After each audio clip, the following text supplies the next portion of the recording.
person may decide to buy a Louis Vuitton bag or drive a new truck or BMW or Mercedes Benz, yet they're looking for the cheapest thing possible in their home. I think that this is not the way to go.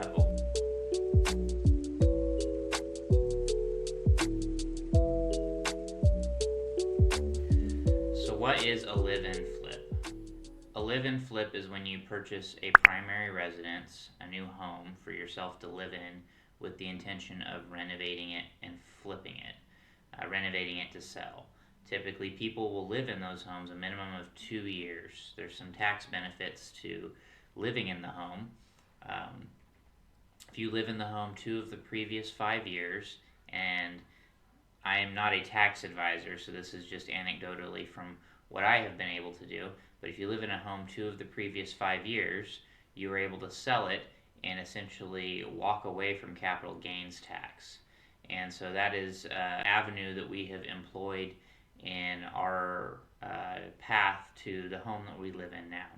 The first home that we bought was at the higher end of our budget, within our budget of what we were able to afford, but we were only able to put about 10% down on that home as a down payment. And I know in many cases that is actually a good size down payment. A lot of the FHA loans are 2 to 3% down, sometimes 5% down.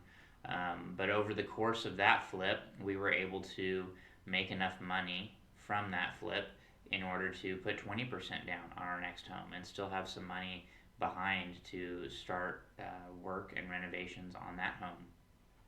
And again, we were able to kind of step it up to the next level when we bought this home, a little bit more expensive home, still a home that needed a lot of work, but something that we were able to comfortably put 20% down on and have a more comfortable month-to-month payment, which makes it much easier to perform the renovations on a day-to-day basis. It's something that we're not having to save up for as long a period of time to complete those renovations. We're able to do so a little bit more swiftly. I'm often very confused why people don't take pride in their homes. Why a person may decide to buy a Louis Vuitton bag or drive a new truck or a BMW or Mercedes Benz, yet they're looking for the cheapest thing possible in their home. I think that this is not the way to go. I think that it's very important to have pride in your home, to have a place that is your abode that you live in, that you can take a lot of pride in. I think that when you are prideful about your living situation, that it can make a lot of things easier in your life, in your relationships with your family, in the energy that you have in your work, because you're in a situation where you can truly relax when you come home. Now, I'm not saying at all that you should overextend yourself and buy some beautiful home that's just already complete, but you should buy something that is going to bring you joy. If you are going to buy a home, it should be a place that you see yourself in, that you're comfortable with. And you don't need to be a construction professional to buy a home that you can add value to.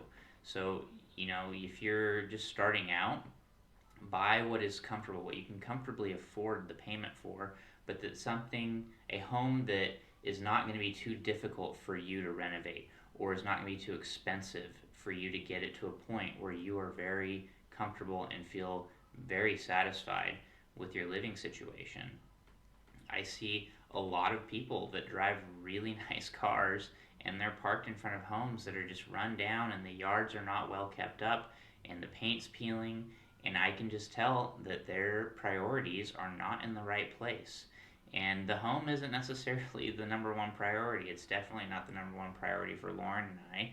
It's God and our marriage and our family, but we're able to focus on those things more because we are living in a space that is relaxing.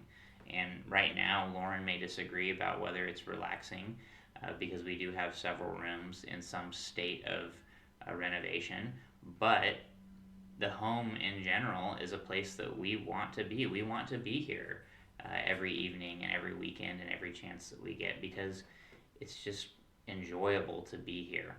And I think that people should seek out homes that are enjoyable to be in. Find good architecture. Find something that's interesting, something that sparks your imagination. Find a home that does that. And I think that there's a lot of tract homes that just they don't really spark a whole lot of joy or imagination. Uh, but that's not to say that you can't add that. So maybe a production home or a starter home is all that you can afford right now. That might be your first step, and you might be able to do a smaller renovation or a smaller redesign of that home and make it something that is interesting and comfortable. And that can become your stepping stone to the next home. You've now created something that is different from the other homes in that neighborhood, and that's adding value. Everybody doesn't want to live in the same home as their neighbor. And I think that there's something to that, to using those homes, to transforming those homes into being something a little bit more than just a box. And I'm not trying to disrespect the people that build those homes because they do serve a purpose, but they're not meant to be a forever home for everybody. They are a forever home for some people, but they don't have to be that for everybody. And I think that it's important to kind of keep your eyes looking up and look around at your community and find the homes in the areas and the neighborhoods that have the character. And they aren't always the freshest and most happening places, but they can become that. That's typically the neighborhoods that end up turning or transitioning into becoming a hip place to be are a lot of times the older neighborhoods that have been neglected for a long time, but they have homes that have all the potential that they need. They have some architectural appeal, some design, some style, and they're just ready for the right person to come in and take them back to their former glory. And that's what Lauren and I do. Our first home was built in the 70s. Our second home was built in the 1920s. And the home that we're living in now was built in the 1950s. And all of them had very different, unique architecture. We had a very contemporary home that was built on the side of the hill around a boulder with some really neat arched brick steps that went up to it. It was a really cool home. And that was our first home. But it needed a lot of work, and nobody wanted to go in it because it smelled like animals. And so, sometimes you have to look past that stuff to find the diamonds in the rough. The second home was a really beautiful little farmhouse, but it was little. It was only about 900 square feet. And sometimes that's all a person needs. Someone may be downsizing and doesn't need the square footage, but we were able to find a space that had a lot of character, had cove ceilings and beautiful hardwood floors, that we were able to add that next level of value. And we did an addition to that home and built a home that was ready for a family. And that's who bought it, a family that's going to live in that home a very long time. And the home that we're in now, you can see the fluting on the wall. There's some really neat character to this home. It was built in the 1950s, and it just oozes character, but it's just been neglected. And it was painted this buttery yellow, and it was just kind of off-putting, but we could see past it, and it just had all the character that we were looking for in our next home. And this is going to be our home for quite a while. We're not going to turn this one as quickly. I'm hoping that the next home that we build will be one that we get to build ourselves from scratch. But this one, we are going to turn this into one of the most beautiful homes in Porterville, and it is going to be something that somebody is going to fall in love with and have a family here and make their forever home someday. And we're really proud of that. We take a lot of pride in getting to create that space for ourselves and for the next person. And I think that that's something that if more people could think that way, if we can get more people on board with trying to take more pride in their spaces and put off buying that purse or that next pair of shoes, or maybe you can drive your car for a few more years and not need to upgrade to the new one, but put some time and some money and some effort and some love into your home and your space and really make it somewhere that you can just fall in love with.